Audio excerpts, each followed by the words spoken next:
So ito na nga mga Habibis, parang gusto kong gumawa ng dessert for today's video. At dahil almost 1 month na sa pantry itong binili kong cacao powder, gagawa ako today ng chocolate cake. Niready ko na ang mga ingredients: salt, baking powder, baking soda, white vinegar, brown sugar, white sugar, warm water, vegetable oil, cocoa powder, and all-purpose flour.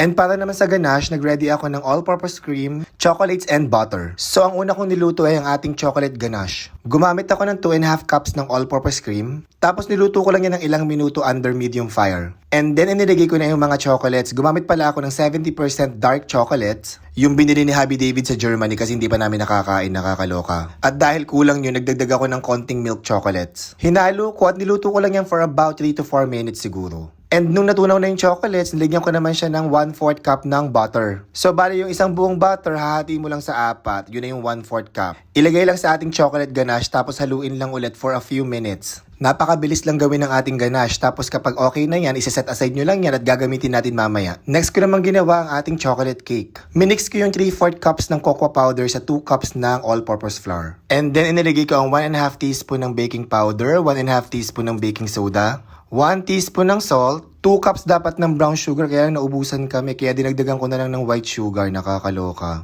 So kung gagawa kayo, make sure brown sugar ang gamitin nyo.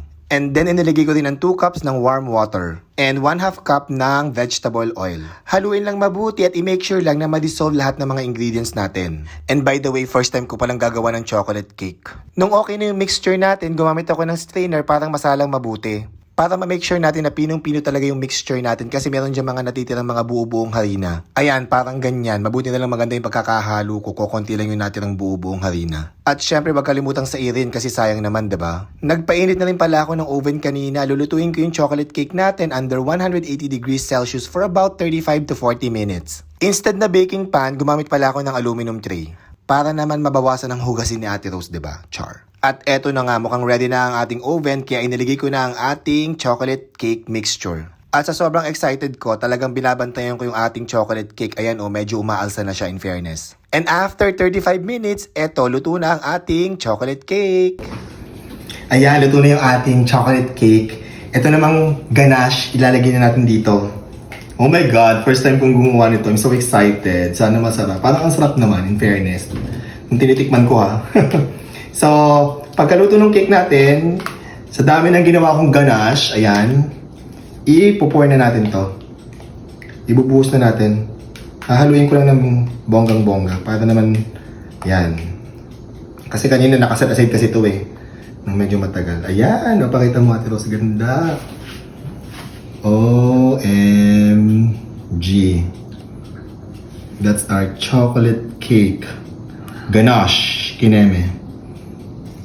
Ilalahat ko na. Ang dami ng aking ganache. So, ano to? Parang ano na. Tawag dito, magsasawa kayo. Overload na siya. Yan, sabi ni Justin. Ayan meron ka ito, ano? Oh my God. Ayan diba?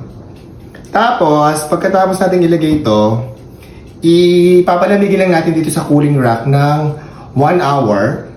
And then after 1 hour, ilalagay na natin sa ref. Para daw mag-mature yung cake. Kailangan daw mag-mature yung cake bago natin siya i-serve. So, ayan Ito na yung ating final. Hindi pa pala final. Papalamigin lang muna natin.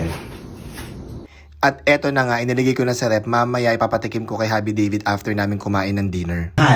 Magdi-dessert tayo. May ginawa akong dessert. Diba, Ate Rose? Eto na. Gumawa ako ng Pero sige ako tissue. chocolate cake with ganache. Char. Ha? Chocolate cake With? ganache. Ano ba? Ano Ganache. spelling? Basta ganache.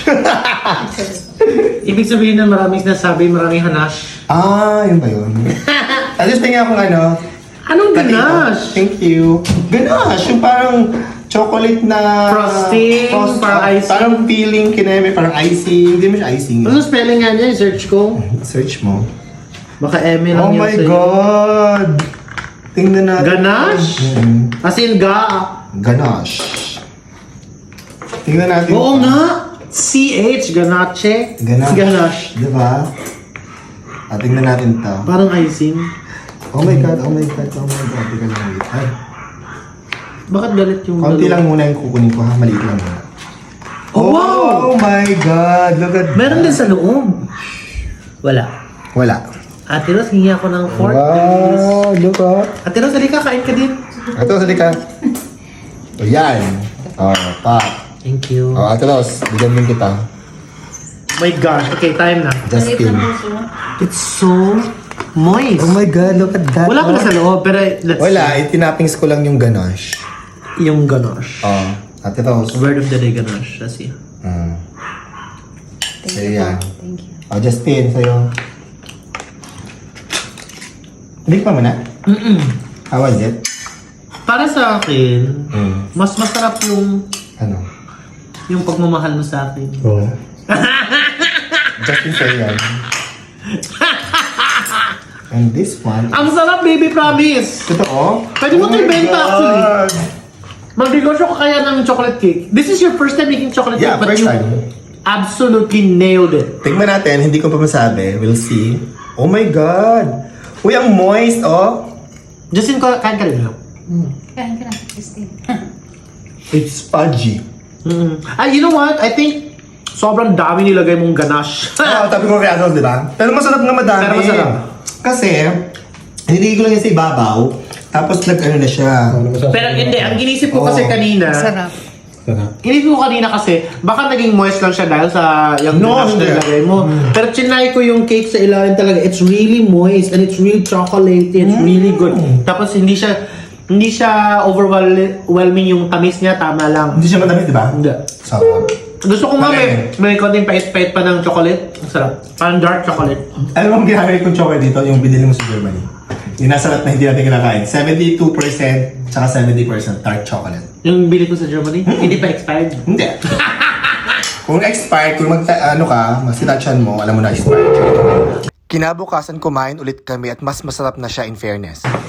Ang sarap. Ano, masarap? Ang arap. Nag-mature na yung cake. Wow! Ang taga. Ano, brownie? Tsaka, Maligat ang... chewy. Ang sarap. Ato sa yan. Nag-mature na yung cake natin galing ref. Opo. Mas masarap na yan. Ang ganda. Diba? Ganda lang. Kasi isang araw, isang gabi siya sa kaya. Oo, no? Ay! Nasira siya. Diba? Pero nga. Masarap. No? Para siyang kumunat. Ang chewy, oh. Yung maligat, no? Para siyang bubble gum. Chewy.